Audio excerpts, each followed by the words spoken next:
दोस्तों स्वागत है आपका इनसाइट नॉलेज की एक और नई वीडियो में। आज की इस वीडियो में हम वर्ल्ड अफेयर से जुड़ी दो काफी इंटरेस्टिंग खबरों के बारे में बात करने वाले हैं, जिसमें हमारी पहली खबर अमेरिका और दर्जनों देशों के एक नए समूह को लेकर है जो लाल सागर और आसपास के इलाकों में हूती विद्रोहियों द्वारा किए जा रहे हमले को खत्म करने के लिए सामने आ चुके हैं और इसमें भारत को भी इन्विटेशन मिला है। वहीं पर हमारी दूसरी खबर कोल को लेकर है, जिसकी इंपोर्ट के मामले में अब भारत एक बड़ा फेरबदल करने जा रहा है। तो चलिए वीडियो को शुरू करते हैं और इस अपडेट को डिटेल से समझते हैं।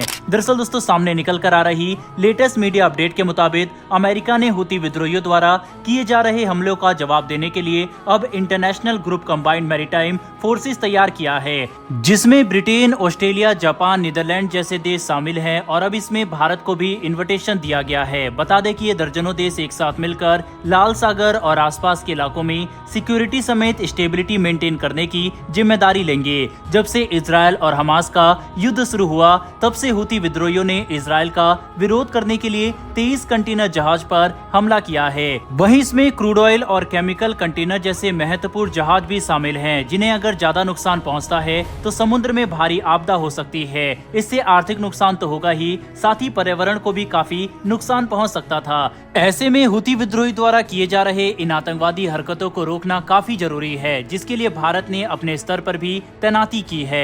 हालांकि हमें इस तथ्य पर ध्यान देना चाहिए कि अगर भारत अमेरिका और इन सभी देशों के साथ मिलकर लाल सागर के आसपास पेट्रोलिंग करता है और हूती विद्रोहियों के खिलाफ कार्रवाई करने के लिए आगे बढ़ता है तो फिर ये एक ज्यादा समझदारी भरा कदम होगा, क्योंकि इससे भारत को अमेरिका जैसी सुपर पावर नौसेना का भी समर्थन होगा। ऊपर से क्योंकि भारत और अमेरिकी नौसेना कई बार युद्ध अभ्यास कर चुकी है, इसीलिए दोनों देशों के बीच में इंट्रोपैरेबिलिटी भी काफी अच्छी लेवल पर है, जिससे हूती विद्रोहियों के खिलाफ मिलिट्री एक्शन लेने पर भी भारत अमेरिका का पूरा समर्थन कर सकेगा। लेकिन कई एक्सपर्ट इस बात की तरफ इशारा कर रहे हैं कि हूती विद्रोहियों की तरफ से जो हमले किए गए, इनका जवाब देने के लिए हमें कड़ा एक्शन तो उठाना ही होगा। लेकिन इस बात पर भी ध्यान रखना होगा कि जो देश इस ऑपरेशन में शामिल हो वे हमारे ही रीजन के होने चाहिए। अमेरिकी नौसेना की बात अलग है, जो दुनिया की किसी भी कोने में आसानी से ऑपरेट कर सकती है, लेकिन नीदरलैंड और दूसरे यूरोपियन देशों की नौसेना की मौजूदगी अरब और लाल सागर में उतनी ज्यादा नहीं है। ऐसे में हूती विद्रोहियों को तभी काउंटर किया जा सकता है जब भारत और अमेरिका जैसी नौसेना साथ मिलकर काम करे। जापान और ऑस्ट्रेलिया भी हमारे रीजन से काफी दूर है, इसीलिए ये बात कहना गलत नहीं होगा कि फिलहाल इलाके में शांति बनाए रखने के लिए भारत, अमेरिका, यूएई और सऊदी अरब जैसे देश ही प्रमुख भूमिका निभाएंगे। इसीलिए इन देशों को साथ मिलकर काम करना होगा ताकि इजराइल और हमास का युद्ध ज्यादा बड़ा ना हो जाए और हूती विद्रोही वैश्विक व्यापार मार्ग को बाधित ना कर सके। साथ ही अमेरिका द्वारा मांगी गई इस मदद से एक बात और साबित होती है कि अमेरिका अकेले ही इस पूरे इलाके को मैनेज नहीं कर पाएगा। यही कारण है कि अमेरिका ने बड़ी मदद मांगी है भारत से, और भारत को भी अगर इस इलाके में शांति बनाए रखनी है तो भारत को अमेरिका का साथ देना होगा। वैसे दोस्तों आपके हिसाब से क्या भारत को यहाँ पर अमेरिका की मदद करनी चाहिए या फिर नहीं? अपनी राय कमेंट बॉक्स में लिखकर जरूर बताइएगा। फिलहाल बढ़ते हैं हमारी दूसरी खबर की तरफ। ये खबर कोल इंपोर्ट को लेकर है। बता दें भारत हर साल काफी बड़ी मात्रा में कोयले का निर्यात करता है, लेकिन हमारे पारंपरिक सप्लायर ऑस्ट्रेलिया, कनाडा जैसे देशों की तरफ से हमें सप्लाई लाइन में काफी परेशानी देखने को मिल रही है।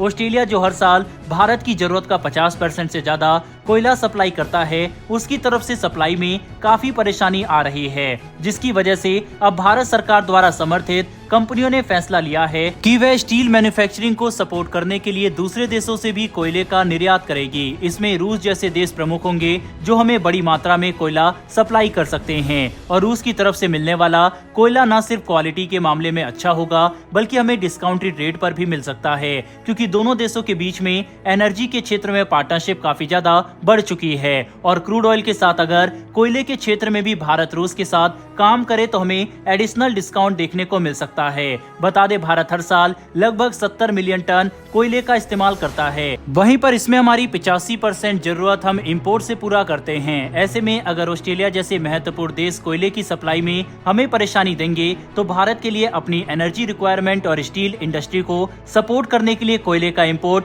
दूसरे देशों से करना महत्वपूर्ण बन जाएगा। और इसी पर अब बड़ा फैसला हो चुका है, जिसके तहत हम रूस समेत दूसरे देशों से कोयले का निर्यात करने के लिए तैयार हैं और बहुत बहुत जल्द हमारी स्टील इंडस्ट्री को बड़ी मात्रा में ये कोयले मिलना शुरू भी हो जाएंगे।